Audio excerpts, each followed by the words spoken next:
بچه‌های عزیز گروه علم العلوم تغذیه اهورا برای حناگذاری چندین مرحله است که مرحله اول اینه که حسابی محکم و خوب کف پاتون رو برید و با آب گرم سنگ پا بزنید که خوب لایه برداری بشه و حنا جذب پاهاتون بشه.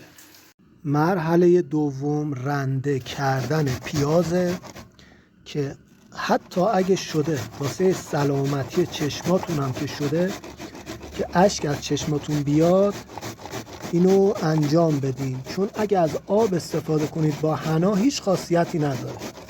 پیاز منافذ رو باز میکنه. خب مرحله سوم این پیازمونه.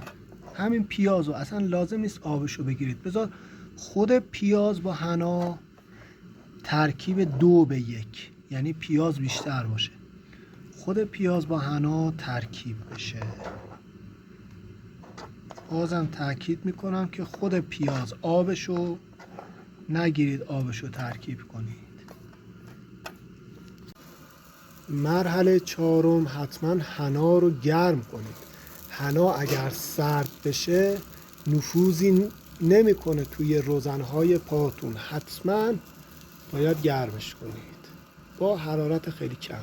و مرحله پنجم، مرحله آخر، وقتی که این ترکیبمون گرم شد شروع میکنیم اینو اول میذاریم نوک انگشتانمون، 2 تا پلاستیک هم میاریم و کف پامون شروع میکنیم میزنیم و اطراف پامون تا مچ و اینو پلاستیک میکنیم و حتما جوراب رو پامون میپوشیم.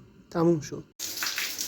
خب بچه ها ببینید ساعت 1 بوده که اینو گذاشتم، الان ساعت 7 شبه، 6 ساعت. ببین کف پای من سیاه نشده. اگه سیاه بشه کف